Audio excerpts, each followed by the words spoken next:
Tulikuwa wapi wakati Mwenyezi Mungu anawagaia hawa magonjwa? Aridha bil qalil, ucha Mungu ni kuridhika na kile ambacho kidogo Mwenyezi Mungu alichokupa.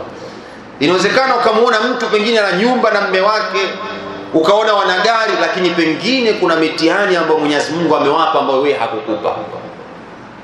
Wallahi inawezekana kuna mitihani wale wanayo, lau kama Mwenyezi Mungu angekufunulia mitihani waliokuwa nayo, ungenyanyua mikono ukasema alhamdulillah. Ila kwa kuwa watu wengi hawana ucha Mungu, wanaamini kwamba kwenye kile kidogo wameonewa na Allah subhanahu wa ta'ala. Mwenyezi Mungu hawezi kukuonea kwenye kila jambo. Kwa hiyo ukiridhika na kile Mwenyezi Mungu alichokupa, tambua ya kwamba wewe ni mcha Mungu. Jipime mwenyewe kwenye nafsi yako.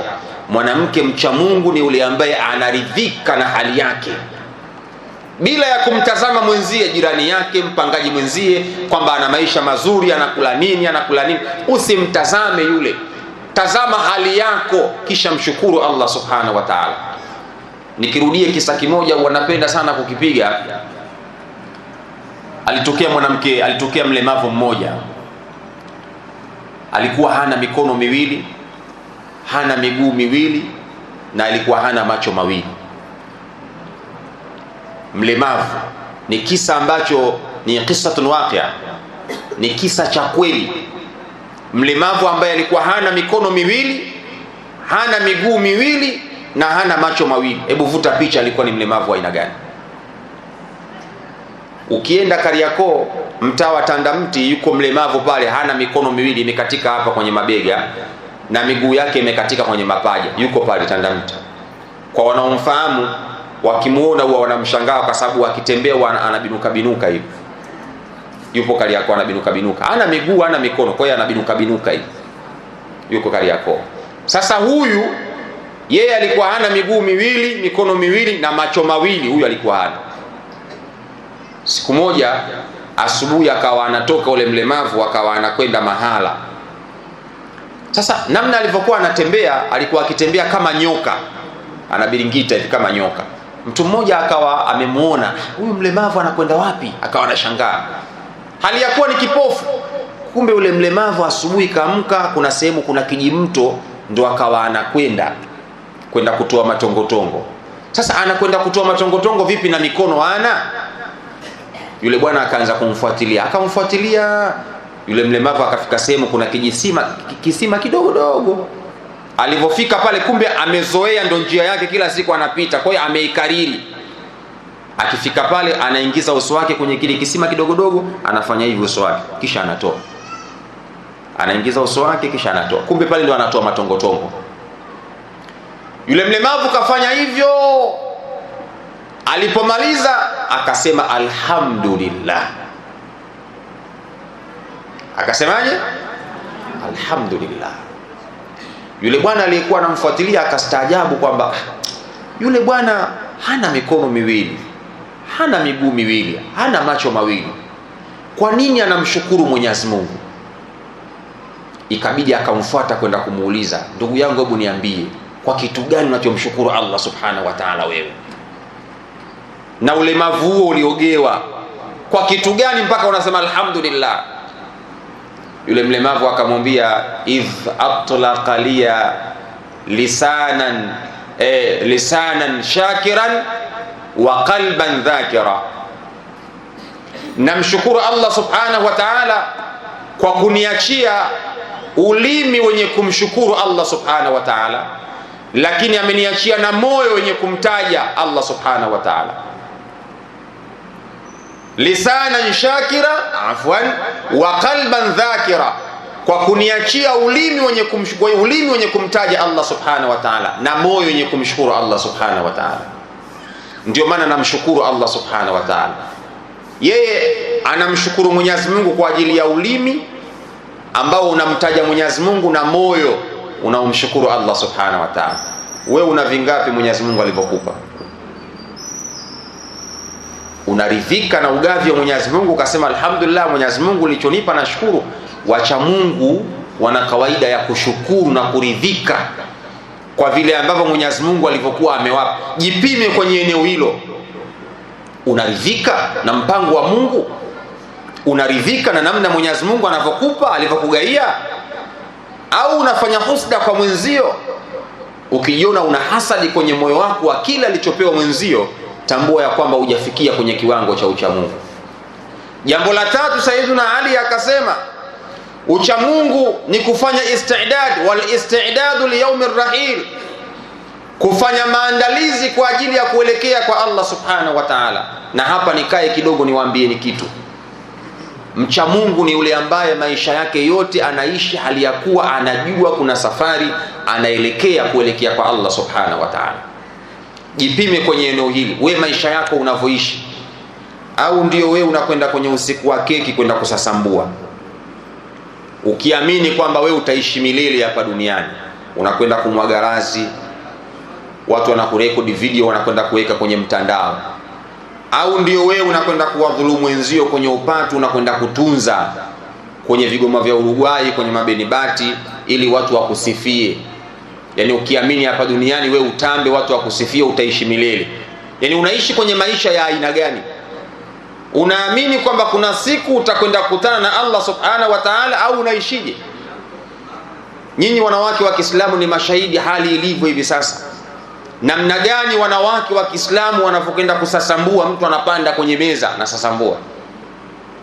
Namna gani wanawake wa Kiislamu wamekuwa wana urafiki na mashoga, watoto wa kiume ambao wanaingiliwa kinyume na maumbile. Nyinyi ni mashahidi wanawake wa Kiislamu. Imefikia katika hali hiyo, mtu ana shughuli yake anaalika mashoga 40-30. Yani kama kuna watu 100 kawaalika, 60 watakuwa ni mashoga, watoto wa kiume wanaoingiliwa kinyume na maumbile. 40 watakuwa ndo wanawake wenzie. Yani mwanamke wa Kiislamu ana urafiki na watoto wa kiume wanaoingiliwa kinyume na maumbile. Hiyo ndio hali ilipofikia katika majumba yetu ya Kiislamu. Yani mtu hana matarajio kwamba siku moja atakwenda kukutana na Allah subhanahu wa ta'ala.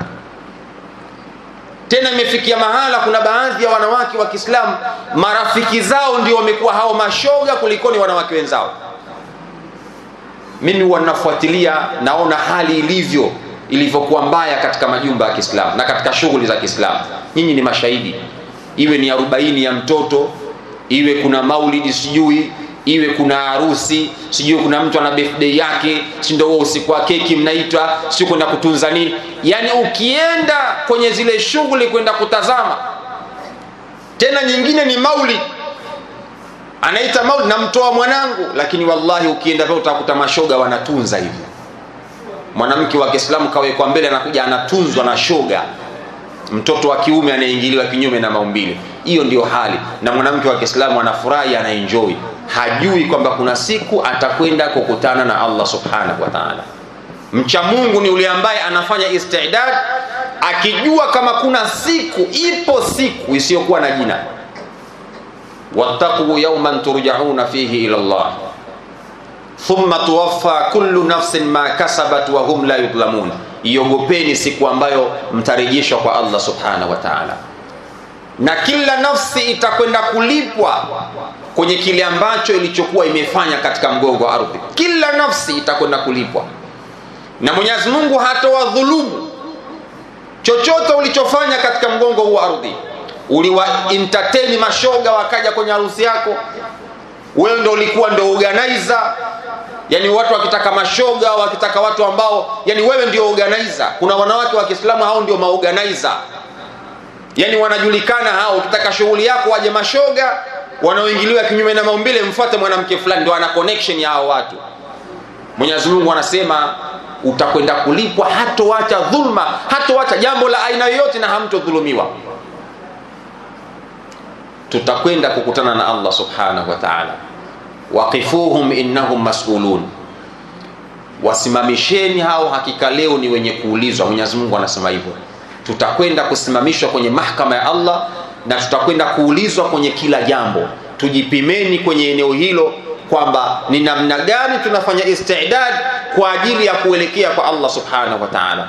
Mwanamke mcha Mungu ni yule ambaye anafanya istidadi kwa ajili ya kuelekea kwa Allah subhanahu wa ta'ala. Na sifa ya mwisho ya mwanamke mcha Mungu, wal amalu bitanzil, ni yule ambaye anaifanyia kazi Qur'an.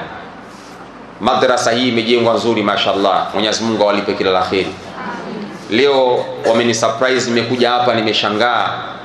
Sijawahi kuona madrasa nzuri kama hii Dar es Salaam. Kwa mara kwanza tunaiona hii hapa. Mwenyezi Mungu awalipe kila la kheri. Lakini tunatarajia kuwaona wanawake wa Kiislamu wakiwa wanakuja hapa kuifanyia kazi Qur'an, kujifunza Qur'an. Hivi mlivyokaa tunategemea kuwaona mkiwa mnakuja kukifanyia kazi kitabu cha Allah subhanahu wa ta'ala. Ucha Mungu ni kuifanyia kazi Qur'an, yani maana yake kujifunza Qur'an na kuishi katika maisha ya Qur'an. Kwa hiyo jipimeni katika sifa hizi 4 nilizowaambieni. Ukijiona umo katika sifa hizi 4, maana yake umefaulu katika ucha Mungu. Na ukijiona haupo, Ramadhani ya mwaka huu iwe ni sababu ya kukufikisha katika sifa hizi za ucha Mungu. La mwisho ni washukuru uongozi mzima kwa kunialika na kuja katika jilsa hii. Nimefurahi sana na sina la kuwalipa. Mtume anasema man sana ilaykum ma'rufan fakafiuhu fa in lam tajidu ma tukafiunahu fad'u lah. Aliyekufanyieni wema basi mlipeni, na mkikosa la kumlipa muombeeni dua. Mimi na waombea kwa Allah subhanahu wa ta'ala walonialika katika muhadhara huu, Mwenyezi Mungu awalipe kila la kheri. Lakini pia na nyinyi vile vile Mwenyezi Mungu akulipeni kila la kheri kwa kuja kunisikiliza, na naamini insha Allah siku nyingine nitaalikwa tena. Nimependa hudhuri yenu, nimependa nishat mliokuwa nayo, hamasa mliokuwa nayo. Yani I'm so excited. Wazungu wanasema yani nimehemewa kwa namna ambavyo nilivyokuta nishat mliokuwa nayo.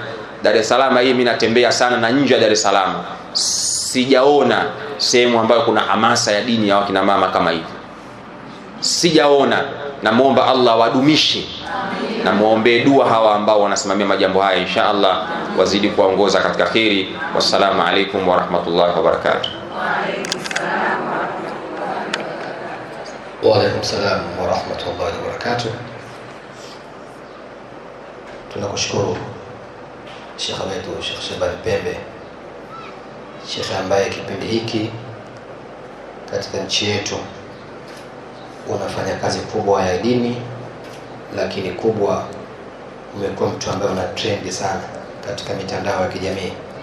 Ukifungua online yoyote, basi Sheikh Shabani Pembe lazima umuone. Kina mama, kweli si kweli? Kwa hiyo inshallah kuja kwako live, Allah akubariki sana. Utaratibu wa mihadhara yetu, Sheikh akimaliza kusema tu inakuwa ni muda wa maswali. Nadhani maswali matatu, moja ambalo kuna watu nimekwambia wanafuatilia online yapo kama 10, lakini tumechagua swali hili moja, alafu mawili ni hapa ndani, mawili juu, mawili chini. Sheikh yupo kwa ajili yenu inshallah. Sheikh, naomba nisome swali la kwanza ambalo la online.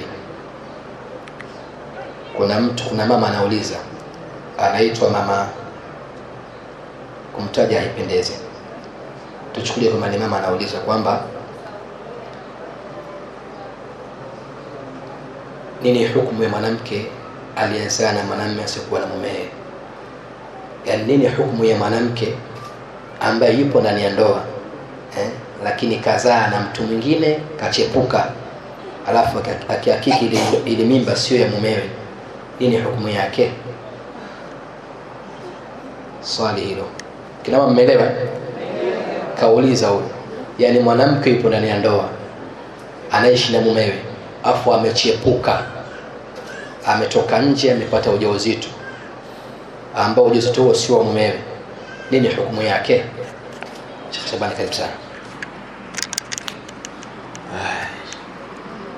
Swali hili zito sana, kwa sababu ni swali ambalo limeathiri jamii kwa kiwango kikubwa sana, na kuna wanawake ambao wanaishi kwenye dhambi hizo, zinawatesa kwenye mioyo yao mpaka leo, na kuna watu wamekufa hali ya kuwa katika mioyo yao wana vitu kama hivyo wanavyo, na ameshindwa ajui afanye nini.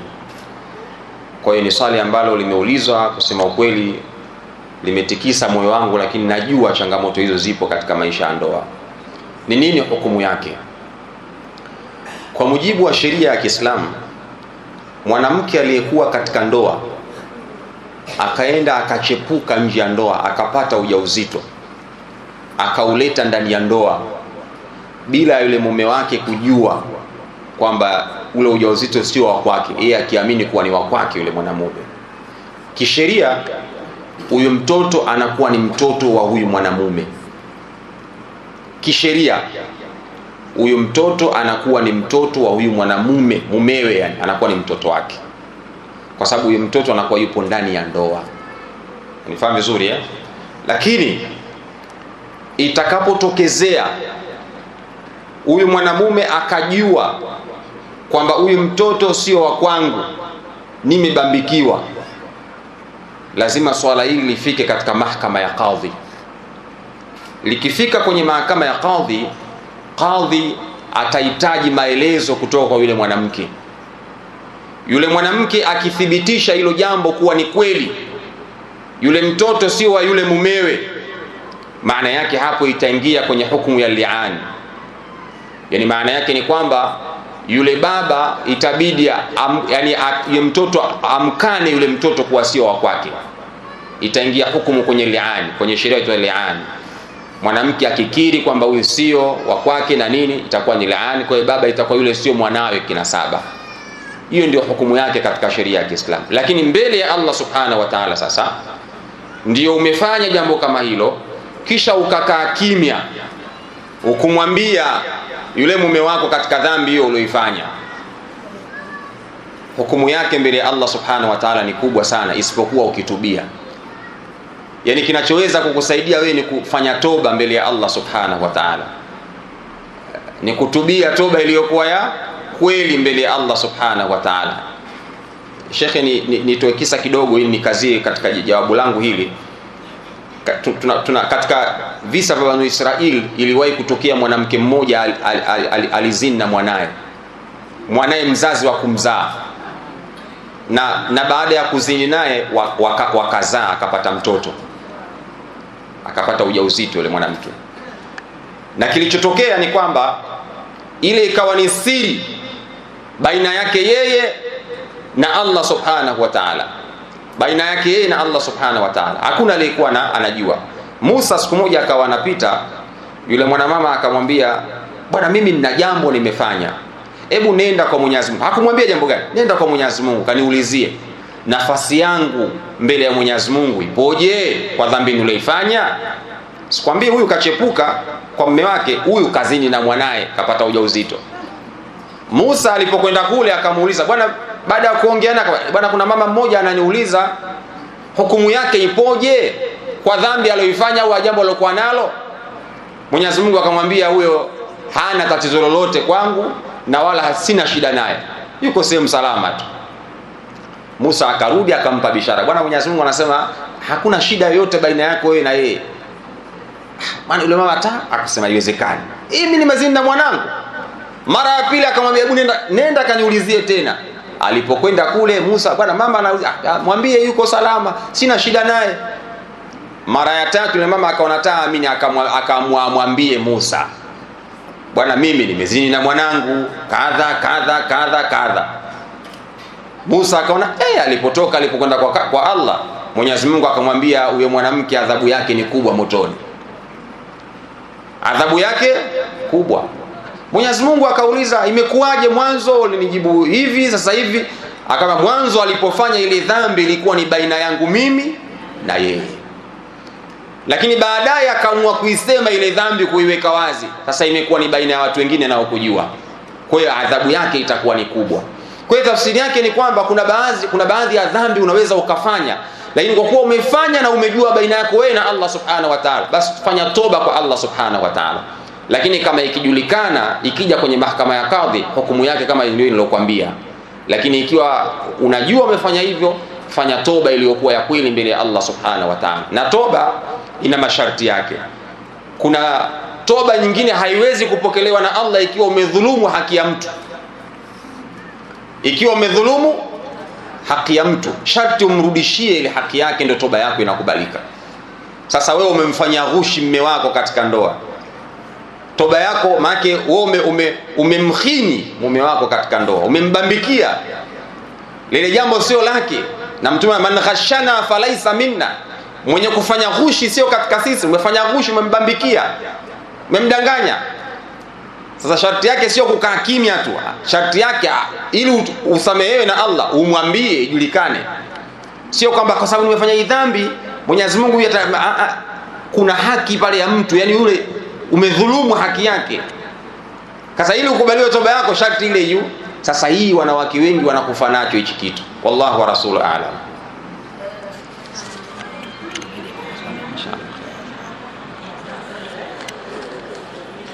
Swali la pili, tunaomba utulivu.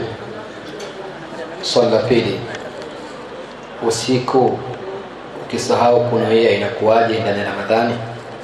Yaani mtu hujatia nia ya funga usiku, umesahau, inakuwaje funga yako asubuhi?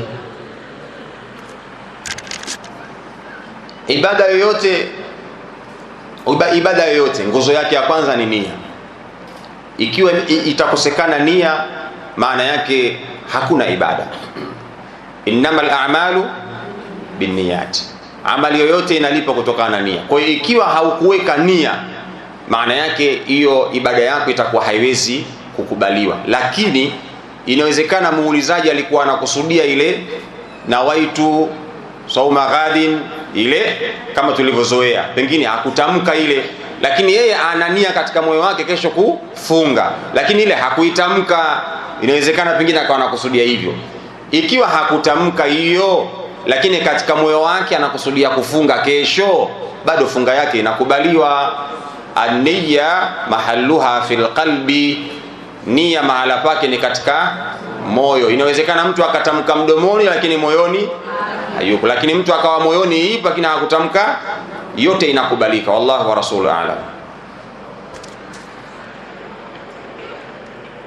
Swali lingine la tatu, ukiwa unaumwa mwezi wa Ramadhani, kutoa fidia lazima nitoe mwezi wa Ramadhani au mpaka ipite?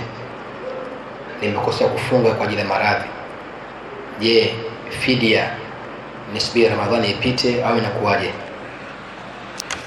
Swali zuri. Ikiwa ana uwezo wa kutoa fidia ndani ya Ramadhani, itakuwa ni aula, ni bora zaidi. Na ana maradhi, maana yake ni yale maradhi yasiyotarajiwa kupona, sio? Anaweza akatoa fidia ndani ya Ramadhani, itakuwa ni aula. Lakini ikiwa atashindwa kutoa ndani ya Ramadhani, anaweza akatoa nje ya Ramadhani, kutoa kibaba kimoja kumpa maskini. Ikiwa ana uwezo ndani ya Ramadhani, itakuwa ni aula, ni bora. Ikiwa kashindwa uwezo huo ndani ya Ramadhani, anaweza kutoa hata nje ya Ramadhani. Wallahu wa rasuluhu a'lam. Swali, mfano ukipewa pesa na mzazi mwenzio kwa ajili ya iftari ikiwa hamjaoana, je, inaswihi? Tusicheke, ili darasa la kina mama na muhadhara wa kwenu, shekhe wa kwenu. Haya maswali muhimu sana, yapo kijamii. Mfano ukipewa pesa na mzazi mwenzio ambaye hamjaoana kwa ajili ya iftari, je, inaswihi? Unajua, tusimcheze shere Mwenyezi Mungu. Yukhadi'una Allah walladhina amanu wama yakhda'una illa anfusahum wama yash'urun. Kuna watu wanamkhadaa Mwenyezi Mungu, lakini Mwenyezi Mungu anasema hawamkhadai Mwenyezi Mungu isipokuwa wanazihadaa wenyewe nafsi zao. Sasa kuna mtu hapa ana kimada wake, au anajifanya mzazi mwenzangu. Ramadhani hiyo wametengana kidogo, lakini analetwa iftari. Ramadhani ikiisha, wanakwenda kuendelea na maisha yao yale kama zamani. Hapa unamcheza shere Mwenyezi Mungu. Alafu ibada ili iweze kupokelewa na kile unachokitaka kwa Allah kiweze kukubalika, ni sharti kinywaji unachokunywa kiwe cha halali, chakula unachokula kiwe cha halali, mavazi unayovaa yawe ya halali. Yaani uwezi kuwa unafunga hali ya kuwa unaletewa futari na kimada. Manake hapa tafsiri nyepesi, tusifunike maneno kwamba tukatafuta lugha mzazi mwenzangu, yule ni kimada wako. Sasa unatakaje ibada yako ikubaliwe wakati unakula kwenye chumu ambalo sio la halali? Chakula kama chakula sio haram, pesa kama sio pesa sio haram, Maana sije katafsirika kwamba Sheikh anasema pesa ni haramu au chakula haramu. Kwa sababu hata mtu anayeuza nguruwe pesa yake akikupa unaweza ukachukua. Usije ukasema kwa sababu unauza nguruwe pesa yako siitaki. Pesa sio haramu. Haramu ni kile kitendo chenyewe tu cha ule muuzaji wa nguruwe. Kwa hiyo hapa kinachofanya kuingie shubha ni ule muamala wenu mliokuwa baina yako wewe na yule mwanamume, kwamba nyinyi hapa mna jambo lenu, ndio maana yule anakuhudumia. Sasa huu muamala huu ambao unamfanya yule akuhudumie, huu ndio unaofanya ile kiwe cha haramu. Lakini otherwise chakula hakina uharamu, pesa hamna uharamu. Lakini ikiwa analeta labda kwa ajili ya mwanae, huduma ya mwanae, la shaka fi, hakuna shaka. Lakini kama analeta kwa ajili yako, mna mipango yenu hapo katikati, haifai. Wallahu wa rasuluhu a'lam. Swali lingine, ukisilimu kisha ukarudi katika Ukristo, hukumu yake ipoje? Ukisilimu kisha ukarudi katika Ukristo, hukumu yake ipoje? Kwa mujibu ya sheria ya Kiislamu, hukumu yake inakuwa ni kuuawa. Kama ingelikuwa tupo katika daulatul islamia, katika dola ya Kiislamu, mtu ambaye kaingia katika Uislamu kisha akarudi katika ukafiri, kama ingelikuwa nchi inaongozwa katika sheria ya Kiislamu, hukumu yake inakuwa ni kuuawa. Hiyo ndio hukumu yake katika Uislamu. Lakini kwa sasa hivi ikiwa mtu ataingia katika Uislamu akarudi katika ukafiri, akaamua kurudi tena katika Uislamu, atakiwa atubie kwa Allah subhanahu wa ta'ala, taubatan nasuha, toba iliyokuwa ya kweli, na Mwenyezi Mungu inshallah anapokea. Lakini katika hukumu ya Uislamu ni kuuawa. Wallahu wa rasuluhu a'lam. Swali la mwisho upande wa karatasi, mtapata maswali live, huko swali moja na huko swali moja. Kwanza nyinyi mtaongea kwenye maiki. Ni nini hukumu ya mtu aliyezaa na mume wa mtu? Ni nini hukumu ya mtu aliyezaa na mume wa mtu? Tayeb, katika sheria ya Kiislamu, kama ingelikuwa ni dola ya Kiislamu kwamba mtu amezini na mume wa mtu, hukumu yao ipo kisheria, ni kupigwa mijeledi. Lakini kama ikiwa yeye mwanamke ni mke wa mtu na yule mwanamume ni mume wa mtu, hukumu yao ni kuuawa, kupigwa mawe mpaka kufa. Tumeelewana? Ikiwa huyu mwanamke sio mke wa mtu, sawa, kaenda kuzini na mume wa mtu, hukumu yake ni mijeledi 100, anaingia kwenye hukumu ya zinaa, kupigwa ile hadi ya zinaa, ya uzinifu. Lakini ikiwa huyu mwanamke mke wa mtu na yule mume ni mume wa mtu, ikiwa kwenye dola ya Kiislamu wakikamatwa, hukumu yao ni kupigwa mawe mpaka kufa. Wallahu wa rasuluhu a'lam. Nichukue nafasi moja upande huu. Maiki ni hii.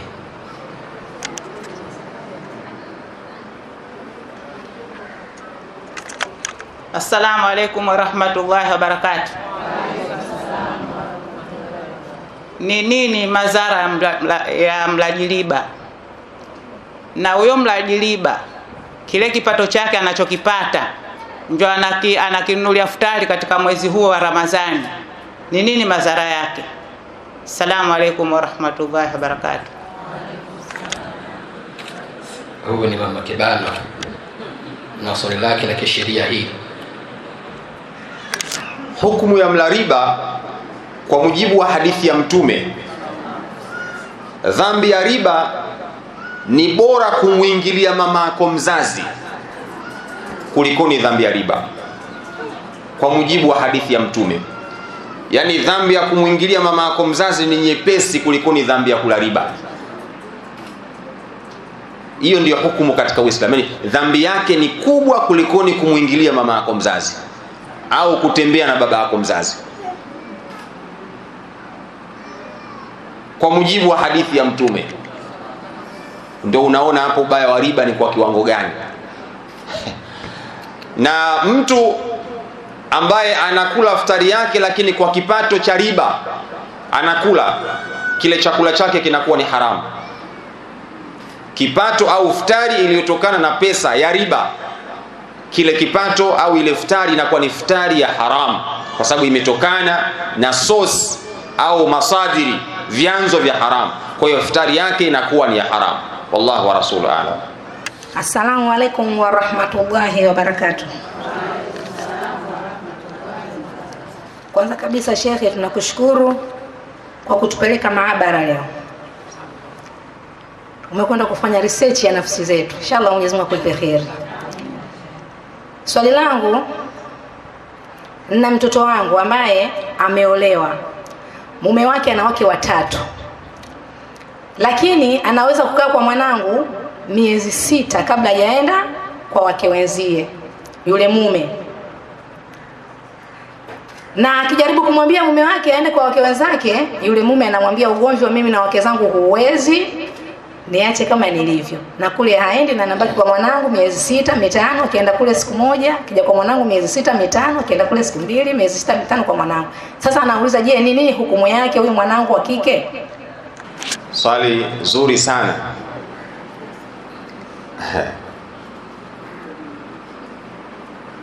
Makonde bwana.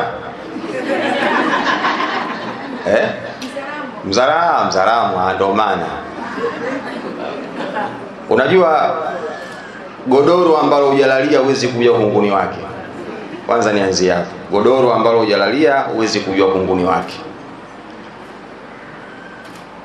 Huwezi jua yule anapitia yepi kule na vitu gani anapitia. Kwanza hafanyi uadilifu kija kwenye hukumu ya Uislamu. Kukaa miezi 6 kwa mke mmoja hali ya kuwa una wake wengine huku ambao wana haki zao za msingi wanatakiwa wazipate, huko ni kuto kufanya uadilifu. Kwa hiyo ukija kwenye hukumu ya Uislamu, huyu anapata dhambi kwa kuto kuwatekelezea wale haki zao, anawadhulumu wale, anawadhulumu, na dhulma katika Uislamu haifai.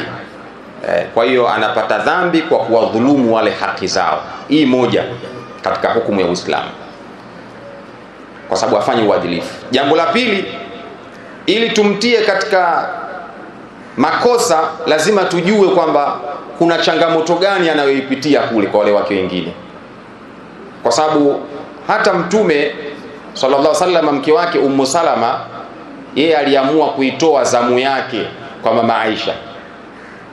Ummu Salama umri ulikuwa umekwenda kidogo, na Mtume alikuwa ndo mtume kama mnavyojua. Kwa hiyo kwa kuwa alikuwa mtu mzima, ile mikiki ikawa haiwezi, akaamua zamu yangu mimi nampa mama Aisha. Mama Aisha alikuwa ni binti mdogo, kwa hiyo mikiki ya Mtume akawa anaiweza. Kwa hiyo ile zamu ya Ummu Salama akawa Mtume anaka kwa mama Aisha. Kwa hiyo tena ikawa kakubali mwenyewe. Kwa hiyo lazima tujue, pengine wale wake wengine pia nao wamekubali hilo, hawakukubali. Maana yake hapa lazima huyu mume atueleze kwa nini anakimbia kule, pengine kuna shida au kuna matatizo. Na kama kuna matatizo, yepi hayasoviki ya matatizo? Kama wanaweza kuyasolve, maana lazima wayasolve ili wale waweze kupata haki zao. Lakini kitendo cha kuamua kukaa sehemu moja miezi 6 bila wale wake wengine kupata haki zao, katika Uislamu hiyo ni dhulma na anapata dhambi yule mwanamume. Kwa hiyo sharti aambiwe awatekelezee haja zao wale wengine za kimsingi, kwa sababu mwanamke hata kwao alikuwa anakula na alikuwa anavaa. Kwa hiyo kuna haki zao. Ukiweka mazingira hayo, unamtengenezea mazingira ya kuchepuka. Kwa hiyo dhima itakuwa kwako. Kwa hiyo lazima tumuulize kipi kinachomfanya aende kule. Ikiwa tu kanogewa na huku na wanawake wa Kizaramo kama unavyojua dada zangu, ndio maana nikauliza mwanzo Makonde, wake wanaume nao wakati mwingine wana ulevi. Mtu akaenda sehemu kajikuta kaloea huko, kurudi huku tena hataki. Kwa hiyo tumuulize, ikiwa anafanya tu kwa dhulma anapata dhambi, natakiwa wape haki zao. Lakini ikiwa kuna sababu za msingi, tujue ni zipi ili watu waweze kusolve ile problem, aweze kuwapa wale wanawake haki zao. Kama hawawezi, awape talaka wakaolewa na watu wengine, kulikoni kuwaning'iniza mfano wa popo. Wallahu wa rasulu a'lam. Kabla kufunga, niwashukuru kwanza watu wa Online TV, wanafanya kazi kubwa sana. Hii simu nimeshika hivi sasa, kuna ndugu yetu mmoja yupo nje ya nchi, wanafunzi wa Neema Ridha, Bwana Shabani Bashari, anasema ipo live. Nchi gani? Yeye ndio anajua, anatufuatilia live. Kwa inshallah tunaposema kwamba tupo online, basi kila mtu atambue jambo hilo. Kwa Allah akubariki sana shekhe wetu, lakini pia Darsa TV tunakushukuru sana, Jua Kali TV, Jua la Elimu TV tunakushukuru sana, ndugu yetu Bwana Musa tunakushukuru sana, mtu wetu wa kamera ambaye baada ya tukio hili tunakushukuru sana. Assalamu alaykum wa rahmatullahi wa barakatuh. Je, kuna mtu ana swali la ziada? Hakuna. Mada mmeipenda sana basi inshallah Sheikh anawasalimia. Na mama nadhani Sheikh amemuona basi inshallah khair. Je, kuna mtu ana swali au maswali ndo yale? Basi inshallah ichukue fursa hii nimpishe. Haya, sawa sawa inshallah.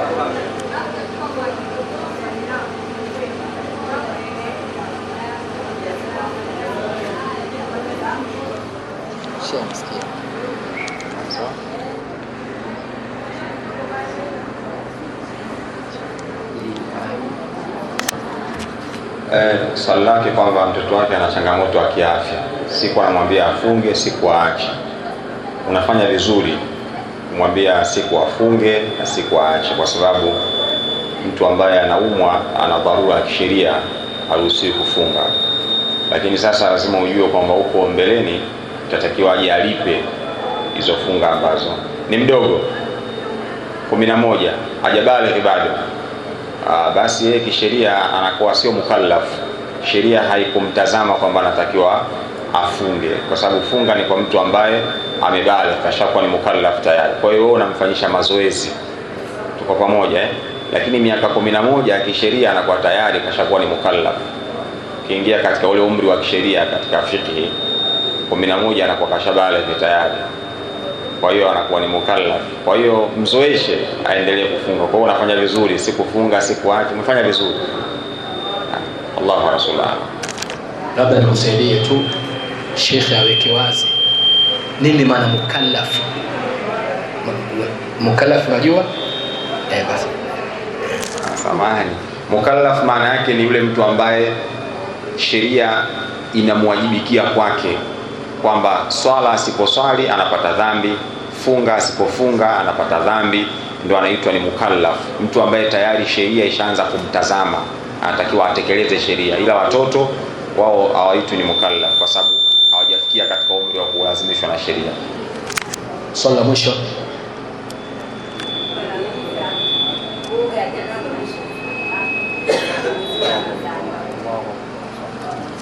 Swali zuri sana. Kuoga janaba mwisho saa ngapi? Ikiwa umejimai na mme wako ni vizuri ukimaliza tu uende ukaoge janaba, na ikitokezea ukajisahau au ukapitiwa na usingizi, basi utakapoamka unatakiwa uoge na funga yako itakuwepo pale pale ipo, lakini ni vizuri ukimaliza uoge pale pale janaba.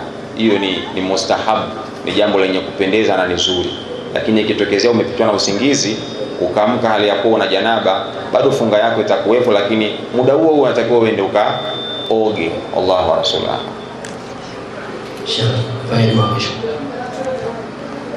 Alhamdulillah rabbil alamin wassalatu wassalamu ala rasulillah sayyidi sallallahu alayhi wa alihi wa sallam. Rabbana taqabbal minna innaka antas samiul alim wa tub alayna ya maulana innaka antat tawwabur rahim. Allahumma hadha ad-du'a wa minka al-ijabah nad'uka kama amartana fastajib lana kama wa'adtana innaka la tukhliful mi'ad. Allahumma arzuqna tawfiq at-ta'a وبعد المعصية وصدق النية ورفعنا الحرمة وأكرمنا بالهدى والاستقامة وسدد ألسنتنا بصواب الحكمة واملأ قلوبنا بالعلم المعرفة. اللهم لا تدع لنا ذنبا إلا غفرته ولا هما إلا فرجته ولا سقما إلا شفيته ولا عيبا إلا سترته ولا رزقا إلا بسطته ولا خوفا إلا آمنته ولا سوءا إلا صرفته ولا حاجة هي لك رضا ولي فيها صلاح إلا قضيتها يا سريع الرضا. اغفر ما لم يملك إلا الدعاء فإنك فعال لما تشاء يا من اسمه الدواء وذكره الشفاء وطاعته غنى، إلحم رأسه الرجا واصلاحه البقى، يا سابق النعم ويا دافع النقم، يا نور المصحشين في الظلم، يا عالما لا يعلم. اللهم اجعلنا من حزبك فإن حزبك هم الفلحون، وجعلنا من جندك فإن جندك هم الغالبون، وجعلنا من أوليائك فإن أولياءك لا خوف عليهم ولا هم يحزنون. ربنا آتنا في الدنيا حسنة وفي الآخرة حسنة وقنا عذاب النار وعذاب الدين وعذاب القبر وعذاب يوم القيامة. ربنا هب لنا من أزواجنا وذرياتنا قرة أعين واجعلنا للمتقين إماما. وصلى الله على سيدنا محمد وعلى آله وصحبه وسلم والحمد لله رب العالمين وجزاكم الله خير. Nashukuru sana.